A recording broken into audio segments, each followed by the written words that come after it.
Hey everybody. So tonight what I wanted to talk about actually is the concept of Dharma and what it means to really and truly move into your Dharma. People ask me what it means sometimes because my business is called the Dharmic Path. If you're not familiar, Dharma essentially means purpose.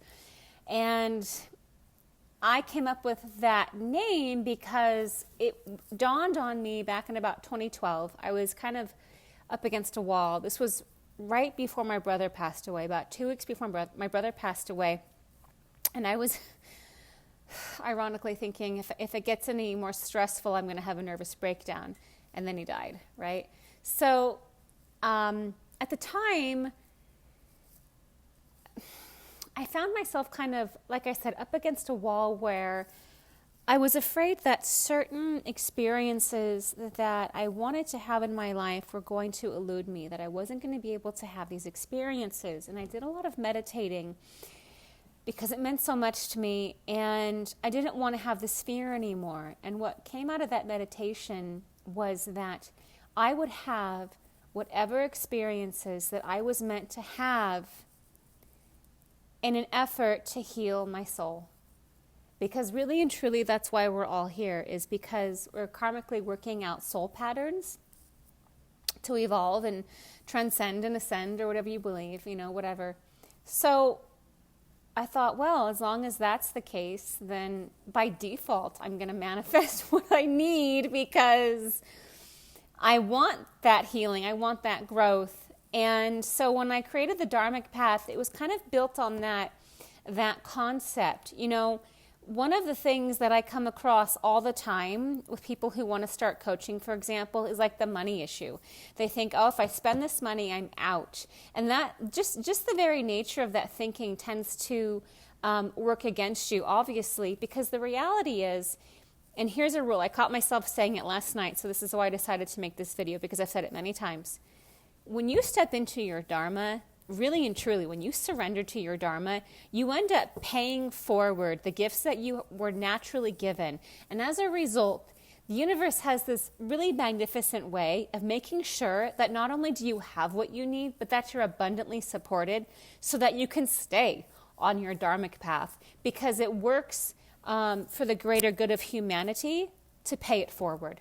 So whatever those gifts are that you're like, oh God, I'd really rather be doing this, but that probably won't pay the bills. Or I'd really rather be doing this, but I don't think I'm going to get the kind of support that I'm looking for. And I'd really rather be doing this, but it probably won't pay as well. Those are all lies you're telling yourself, okay? The truth is, if you take a risk, and it's only a risk to the ego, it's not a risk to the soul. The soul knows why it's here. The soul knows what it needs to heal, and the soul knows what it needs to evolve. If you listen to what is deep down, and you take that risk, and you say, you know what? I'm going to go for it.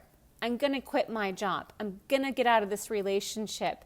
Or, I'm going to spend this money to start a business, for example. You'll be supported. Now, I'm not saying that you won't maybe falter along the way and trying to figure it out, but you'll be supported.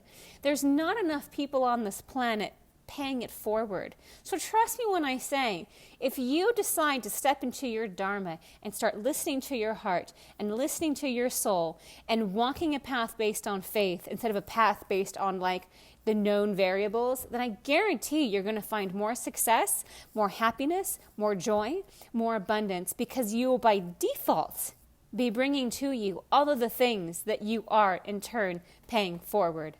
So it doesn't work the way you think, right? But the ego, and that's the whole thing, the ego likes to trick you into staying put, because if you start listening to your soul, you actually start tuning out the ego.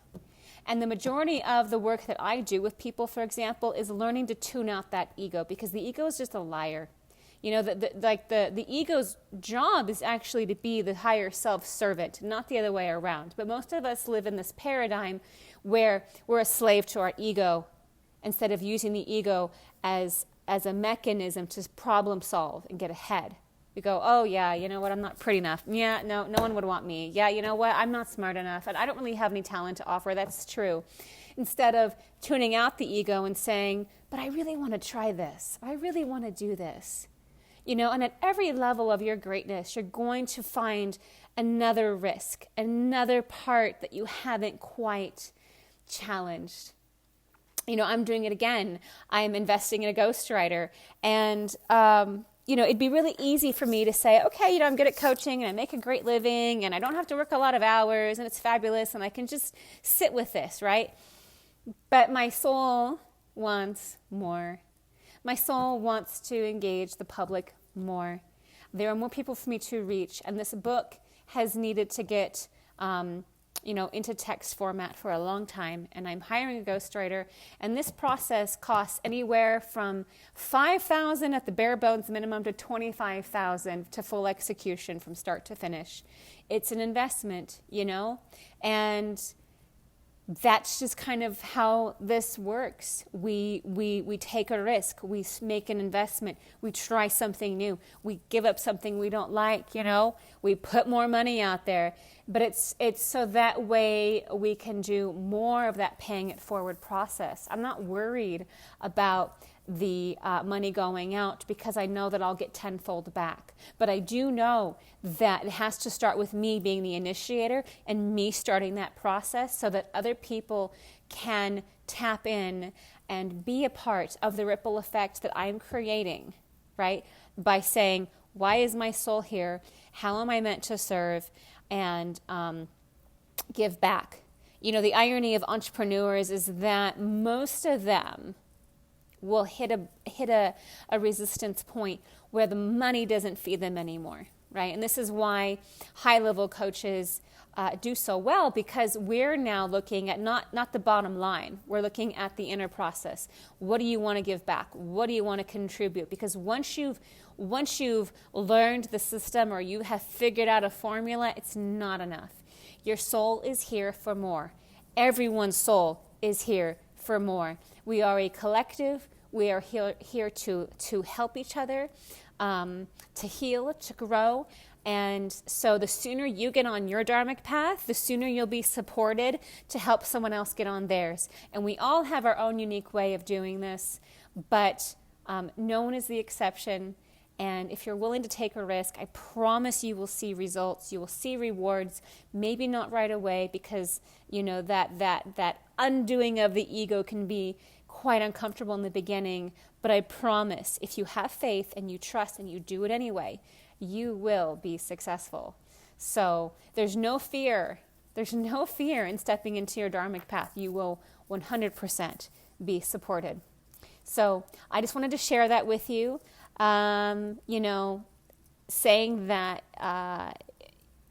others are meant to be successful or happy and you're not, that's your ego lying to you. Step into your dharma today, whatever that may be. If you need help, reach for it. You can call someone like me if you want, but go for it. Don't let your life slip away knowing that you didn't really, truly experience what you were here to do. So I hope that helps, guys, and I'll see you next time. Bye.